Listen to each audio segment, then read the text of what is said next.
Retinol dermatologist का सबसे favourite ingredient और पेशेंट का सबसे बड़ा नाइटमेयर। इसको सही तरीके से लगाया गया तो ये अकेला इंग्रेडिएंट आपकी स्किन को 10 साल जवान दिखा सकता है, और अगर इसको गलत तरीके से लगाया तो ये आपके चेहरे को जला देगा, बैरियर को खत्म कर देगा और पिगमेंटेशन को और भी ज्यादा बढ़ा देगा। तो इंटरनेट पर हजारों वीडियोस हैं, पर आधे लोग गलत बता रहे हैं। क्या 0.1% और 1% में सच में कोई फर्क है? क्या रेटिनॉल के साथ विटामिन सी लगा सकते हैं? और सबसे बड़ा सवाल, पर्जिंग नॉर्मल है या आपकी स्किन डैमेज हो रही है? तो दोस्तों, मैं हूं डॉक्टर उमैर अली और आज मैं आपको रेटिनॉल का कंप्लीट साइंटिफिक रोड मैप दूंगा, बिगिनर से एडवांस तक। इस वीडियो के बाद आपको रेटिनॉल से डर नहीं लगेगा, प्यार हो जाएगा। सबसे पहले ये समझते हैं कि ये काम कैसे करता है। रेटिनॉल कोई मैजिक नहीं है, ये विटामिन ए का डेरिवेटिव है। जब आप रेटिनॉल लगाते हैं तो ये सीधा काम नहीं करता, ये स्किन में जाकर कन्वर्ट हो जाता है रेटिनॉल और फिर रेटिनॉल्डिहाइड में, और फिर उसके बाद रेटिनोइक एसिड में। ये जो लास्ट में रेटिनोइक एसिड बना, यही असली हीरो है। ये आपके स्किन सेल्स के डीएनए को सिग्नल देता है, जल्दी जल्दी काम करो। नॉर्मल स्किन 28 से 30 दिन में नई आती है और रेटिनॉल इस प्रोसेस को फास्ट कर देता है। नई स्किन जल्दी आती है, पुरानी डेड स्किन हट जाती है, इसलिए रिंकल्स, फाइन लाइंस और पिगमेंटेशन कम होते हैं। साथ में दोस्तों, ये आपकी स्किन की गहराई में जाकर कोलेजन बनाता है। अब आप सोच लीजिए कि यह आपकी स्किन के नीचे का गद्दा टाइट कर रहा है। अब सबसे बड़ी गलती, लोग सीधा मार्केट जाते हैं और सबसे स्ट्रॉन्ग रेटिनॉल उठाते हैं और रोज लगाना शुरू कर देते हैं। Result disaster.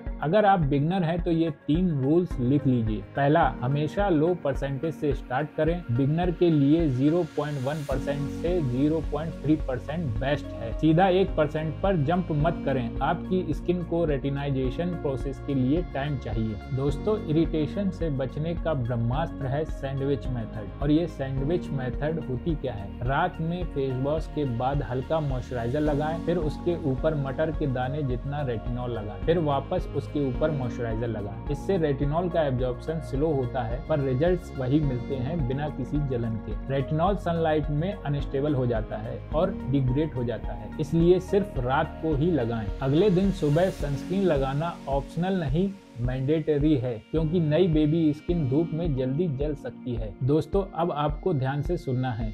यहाँ सबसे ज्यादा लोग फेल होते हैं, वो है मिक्सिंग। अगर आप रेटिनॉल लगा रहे हैं तो उसी रूटीन में इन चीजों को बिल्कुल भी मत लगाएं, जैसे AHA, BHA, बेंजोइल पेरोक्साइड और विटामिन सी सीरम। अगर आप विटामिन सी लगाते हैं तो विटामिन सी को आप सुबह लगा सकते हैं और रेटिनॉल को रात में। ये सब एक्टिव इंग्रेडिएंट्स हैं, रेटिनॉल के साथ मिलकर केमिकल बर्न दे सकते हैं। तो दोस्तों, सवाल ये उठता है कि रेटिनॉल को किसके साथ लगाएं? तो रेटिनॉल को नाइसिनामाइड के साथ लगा सकते हैं, हाइलुरोनिक एसिड के साथ, पेप्टाइड्स और सेरामाइड, इनके साथ आप इसको लगा सकते हैं। रेटिनॉल लगाने के 2 हफ्ते के बाद आपको शायद छोटे छोटे दाने दिखें। आप डर जाएंगे कि ये मुझे सूट नहीं कर रहा। रुकिए, ये पर्जिंग हो सकती है। पर्जिंग का मतलब है स्किन के अंदर छुपे हुए पिंपल्स जल्दी ऊपर आ रहे हैं ताकि पोर साफ हो सकें। ये 4 से 6 हफ्ते तक चलती है, ये अच्छी बात है। लेकिन अगर आपको ज्यादा जलन हो रही है, लाल चकत्ते पड़ रहे हैं, ऐसी जगह दाने आ रहे हैं जहाँ कभी नहीं आते थे, तो ये इरिटेशन है। रेटिनॉल को लगाना तुरंत बंद करें और अपना बैरियर रिपेयर करें। तो दोस्तों, आपको पेशेंस रखना है। रेटिनॉल स्लो गेम चेंजर है। अगर कोई इन्फ्लुएंसर ये बोल रहा है 7 दिन में रिंकल्स गायब, तो वह झूठ बोल रहा है। साइंटिफिक टाइमलाइन ये है, 1 से 4 हफ्ते में शायद थोड़ी ड्राइनेस और पर्जिंग हो, और 3 महीने में स्किन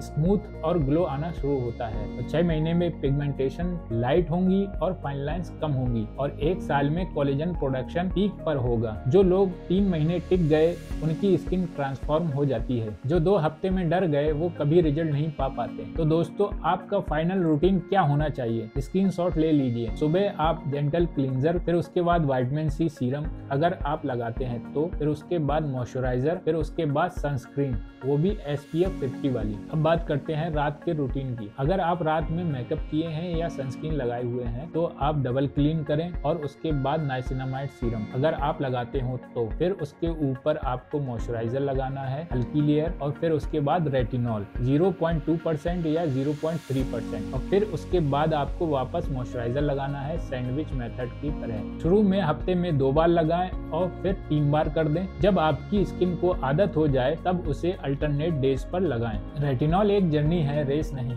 धीरे धीरे शुरू करें और लगातार इस्तेमाल करें। अगर आप कंफ्यूज हैं कि कौन सा ब्रांड लेना है तो मैंने डिस्क्रिप्शन में कुछ ब्रांड के लिंक दिए हैं जो मैं अपने मरीजों को देता हूँ। कमेंट करके बताओ क्या आपने कभी रेटिनॉल ट्राई किया है और छोड़ दिया है, क्यों? मैं कमेंट्स में आपकी हेल्प करूंगा रूटीन सेट करने में। वीडियो हेल्पफुल लगा हो तो लाइक करें और सब्सक्राइब करो रियल साइंस के लिए। मिलते हैं अगले वीडियो में।